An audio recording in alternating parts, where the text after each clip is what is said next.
Hello and welcome to our webinar. Thank you so much for joining us and watching back on YouTube as well. I have a very special guest with me today, Helen. Welcome. Would you mind introducing yourself to everyone and what your role is, and most importantly, what Smell Taste is?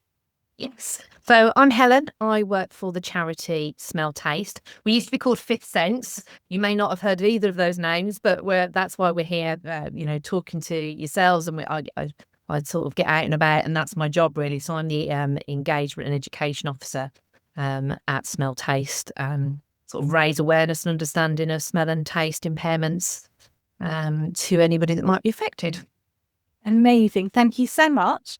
So we'll start the presentation, and we said, well, just to give everyone a quick rundown, if you haven't seen it in the email, Helen's gonna explain how smell and taste works, some of the software and the hardware, and then we are most importantly going to talk about the impact of having tongue cancer and the treatment of the smell and taste. Helen has also some brilliant strategies to recovery and trying to regain those senses. So with further ado, I'm going to disappear off the screen and hand over to Helen. Thank you so much. Take it away. Thank you. So I'm going to share my screen with everyone, but I'm going to turn my camera off so that my internet doesn't on me. So bear with me one moment. Okay. So as I say, I work for the charity Smell Taste, and we're going to talk, as Barbara's mentioned, about sort of tongue cancer and the impact that cancer and the treatment can have on your smell and your taste. So just a little bit about who we are as a charity. So if you don't know already, so we, as I say, we're there to support people affected by smell and taste disorders. And we were started by Duncan, who's our chief exec. And now he had a head injury 20 years ago. So a head injury is one way that you can lose your sense of smell. And there was nobody there to help him. He came across Professor Carl Philpott, and together they decided to set up the charity to support anybody that might be affected by a smell or taste disorder. And we do support and information, which I'll touch on a bit later. The education and engagement, which is the work that I do. And we also get involved in some research as well through the work that Carl does. And we're really trying to transform society's understanding of these senses and how important they are. So therefore, hopefully support the people that might be living with these types of disorders. So let's talk a little bit about smell. I'm going to try not to get too medical because I'm not a medical person. So just to give you an idea of how, if our smell working, how does it work? How do we, smell those flowers or smell that coffee when it's being made? So, imagine smelling something. So let's say we're smelling a flower. The odor molecules are drawn up into our nose. And when they get to a certain part in our nose, they dissolve into a layer of a mucous membrane. Now, once they're dissolved, they are then able to bind with receptor cells, and these receptor cells then generate a signal or an impulse. So these signals or these impulses are passed along into the olfactory nerve, because the olfactory nerve is made up of thousands of axons, which are the sort of the tiny nerve fibers that then send those signals up into the olfactory nerves. And then, so if you imagine like a piece of wire with all the electrical cables in, that's what is within the olfactory nerves. And then what happens then is they converge, they build, as you can see where the olfactory nerve is. You've then got your olfactory bulb just above it. And that once those nerves have got those signals in those receptors, then the olfactory bulb is then responsible for processing those signals. And it will then pass that information on to the relevant parts of the brain, going through to the limbic system and the orbital frontal neocortex. So it's a signalling system, basically, through a variety of different things that happen that mean that when our smell is working, that's how we know that rose smells that way, that coffee smells the way that it does. So let's talk a little bit about taste. So again, when our taste is working, healthy taste buds and everything's, working the way it should.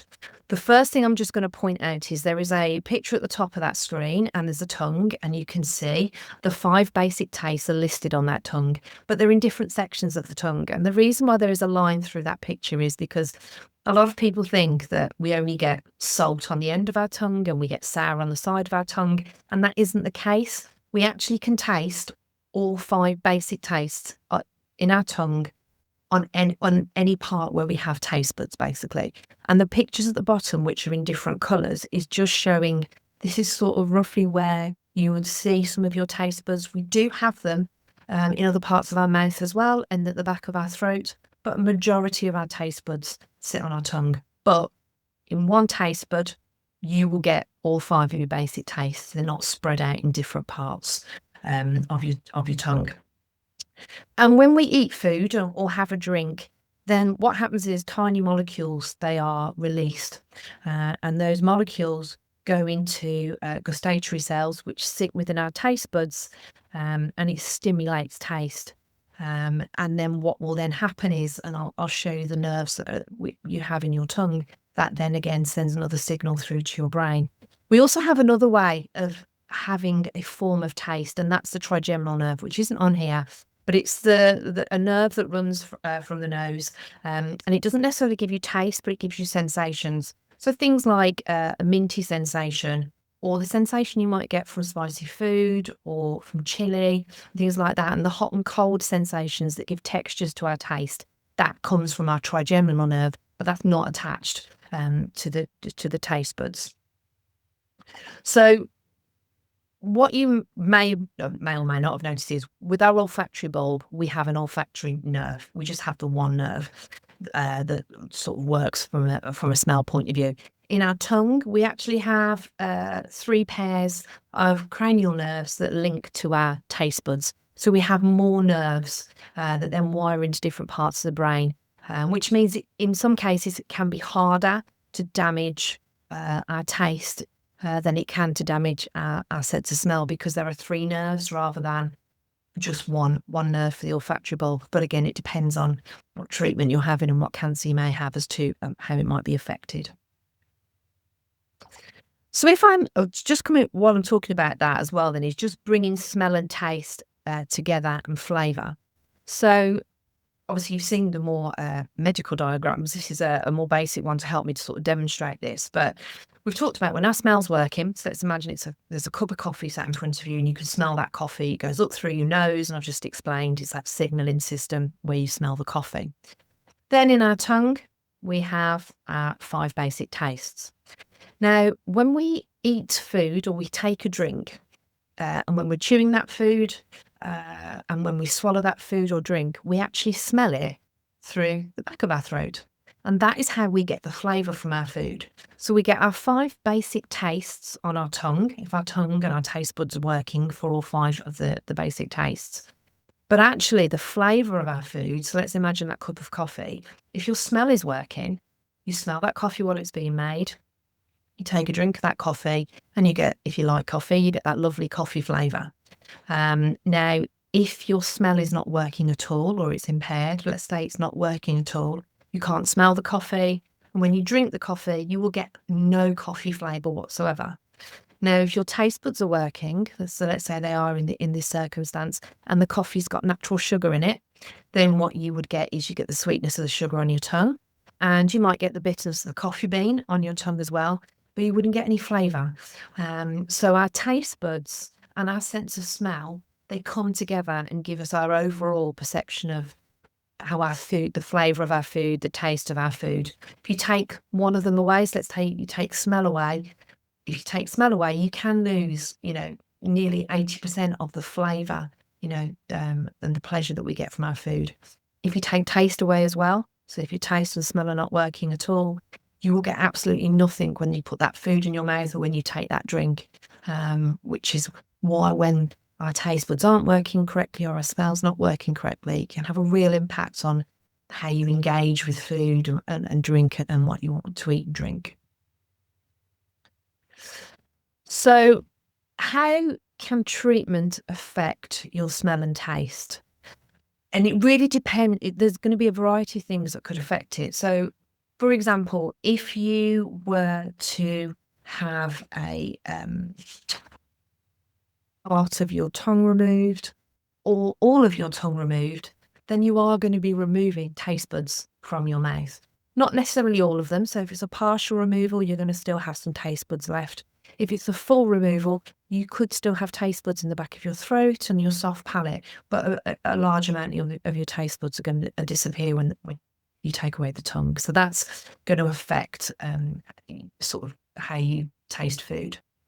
Then the radiotherapy treatment could damage either the taste buds, or it could damage the receptors in the olfactory bulb. So the treatment itself could damage the receptors in one or the other, or even both, which again is going to affect how you smell and how you taste. Now, the other thing that can happen is with radiation therapy is that you can have salivary gland damage. Now, saliva is really important when it comes to tasting our food, because it's crucial for dissolving food chemicals and crucial for sort of enabling the taste to come out to be then passed down into the taste buds to then be passed through that signaling system so that you can taste what you're eating. So if salivary glands are damaged, so there's little or no saliva, that can also impact certainly on the taste side of things. And then the final one is it could cause damage to nerves around the tongue, or it could cause damage to the nerve that comes from the olfactory bulb, or it could damage the central nervous system. And again, depending on where that damage happens, could affect how those signals are interpreted and where the signals end up. So again, all those things could come together and have an impact on your smell and taste.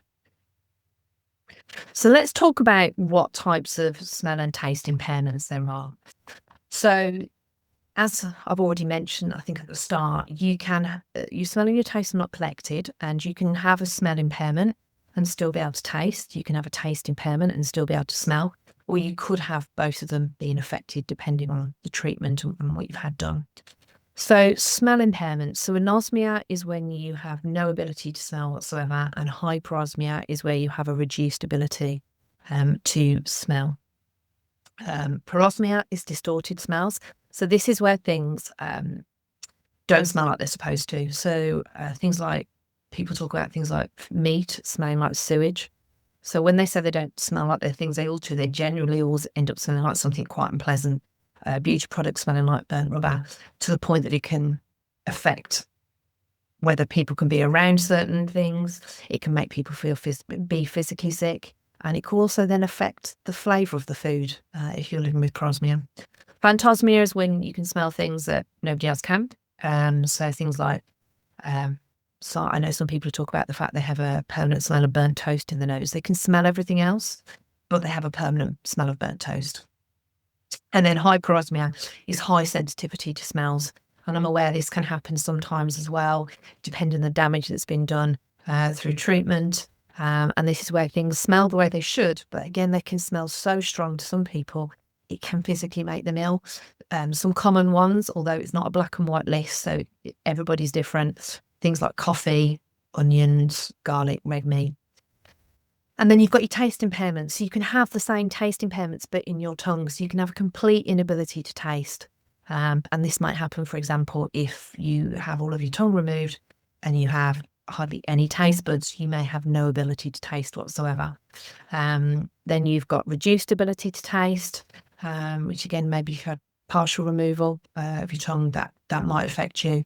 Then you've got tragusia or parageusia. There's two different words for it, but this is distorted taste. So this might be that the treatment you've had might cause your taste buds to not work in the right way, or the signalling system not to work in the right way. So that means that the tastes are distorted and can be quite unpleasant as well. Phantogeusia, which is tasting things that aren't present in the mouth, so maybe constant metallic taste in the mouth. Hypogeusia is, again, abnormally heightened sense of taste, in the same way that you can have an abnormally heightened sense of smell as well. So I haven't got a long list with lots of information, but I have got some things to think about, and obviously you'll be able to go back and watch this afterwards as well, and you can come to us as a charity and ask us any questions and with regards to some of the things I might mention today. So some ideas on what you can do. So one thing you can do is to try and encourage your tastes for start. So let's talk about taste first of all. So let's say you are missing the bitterness. So something's happened is distorting your taste buds and you're getting the other four tastes, but for example, your bitter taste doesn't appear to be working. So what you can do is eat and drink things that are bitter that might encourage your taste buds to go back to working in the right way. So that could be things like coffee, tonic water, black tea, things like that. If sour is missing or it's very low, then drinking something like water with lemon in it to try and encourage the sourness to come back. With sweetness, if your smell is working, one of the things you can do is you can smell or eat vanilla, and that can encourage your sweetness to improve without actually increasing sugar in your diet. And that's because we generally associate vanilla with sweet foods. So it can almost trick your brain to thinking, oh, that must be sweet. If you're trying to get, your saltiness to come back, then one of the things people talk about is sucking on salty pretzels, just to add a little bit of extra salt into your diet. And if your savoury is not working, and there's a whole list of savoury foods that we can taste in our tongue. But if it's not working, then you can dial up the savoury by getting some things like that we call savoury bombs or savoury paste, which actually have different types of savoury flavour tastes in them, which again can hopefully bring that back. And then you can do a similar thing with smell, but with smell you don't necessarily have to focus on, I can't smell that, so I'll keep smelling it, see what happens. We talk about mindful smell training. One of the two smells that some professionals recommend is lemon and clove, but some regular smell training. And on our website, you can see how to do that. Can help to encourage your smell to come back. It will depend, as it will with taste, on how the damage has happened as to what you can and can't do. Something else that can help some people is something called oil pulling. You may or may not have heard of this. This can increase saliva production, which might, so if you have got taste buds in you, if you have got part of your tongue or all of your tongue, but you're struggling with saliva production, that might help from a taste point of view. And it can also help keep your mouth clean as well. And there's a webinar, I've got the link in there, that we did last year, taste disturbance webinar. And that in there's somebody in there who works at the Taste Clinic in Torbay, and they specialise, they support a lot of people that have gone through cancer and cancer treatment, and that they talk about oil pulling and how they use that as well. And on our website, we've got a recipes page, which has some interesting recipes, depending on what elements you need to enhance and what you need support with as well. And then some other hints and tips, because it will depend on, a lot of that is if you're lacking or it's been reduced, but it's also thinking about if you've got parosmia, or, the taste that you're getting in your tongues isn't very pleasant, or things are too heightened. Sometimes you just have to stick to plain tasting food. We have a member who's got parosmia actually, and she's found that the only thing she can eat is macaroni, cheese and cake, because they're the only things that don't have unpleasant smells. So you have to play around with food a bit if it's maybe parosmia or the distorted taste in your tongue. If you've got intensity of smell and that's uncomfortable, then certain foods, when you make them cold, it lowers the smell, so it makes them easier to eat. And also temperature of food can change the strength of taste of food as well. So again, sometimes you just have to play around with different temperatures and go, if I eat it at that temperature, actually I can handle the taste of that certain food. Or if there are certain foods that you can't be near for the smell of, or you don't like the taste, you keep a record of it, you share it, you make sure people around you are aware of that. For people living with parosmia, which is where you have the distorted smells. Drinking things through a straw or using a travel mug, which has got a lid on the top, that can stop the smell coming through, so that can make it easier to drink things. Avoiding metal cutlery, especially if you've got metallic taste in your mouth. And then things like citrus and pickles and vinegars, if you've got unpleasant flavours or tastes, sometimes if you add those to what you're eating, if you do need to eat those foods for whatever reason, then they can actually mask some of those unpleasant flavours and tastes. And then that sort of links into the intensifying or the dampening down of a flavour or a taste. So, for example, if you get lots of pleasure from savoury food, and there's a huge list that you can go onto and find what they are, but things like tomatoes, mushrooms, cheeses, certain fermented products, certain vegetables, they're all savoury. So if you're getting really good savoury taste in your tongue, eat more of those, enjoy them, sort of intensify that. But then if you find that, for example, everything, even something with the smallest amount of sweetness in it, is just too sweet, then for sweetness, if you balance that with sour foods or bitter foods, it can lower the level of the sweetness. If things are just too salty, even when there's hardly any salt in it, then actually balancing that with bitter tasting foods also works, or using to enhance the flavour. So things like salted caramels with a sweet thing, that can almost enhance the saltiness, but in a good way. If everything's too sour, so the sourness is overriding, having sweet tasting foods or adding heat to the sourness, that can improve things. So there's lots of different things you can do that might help, intensify or dampen down certain flavours, certain tastes, for example.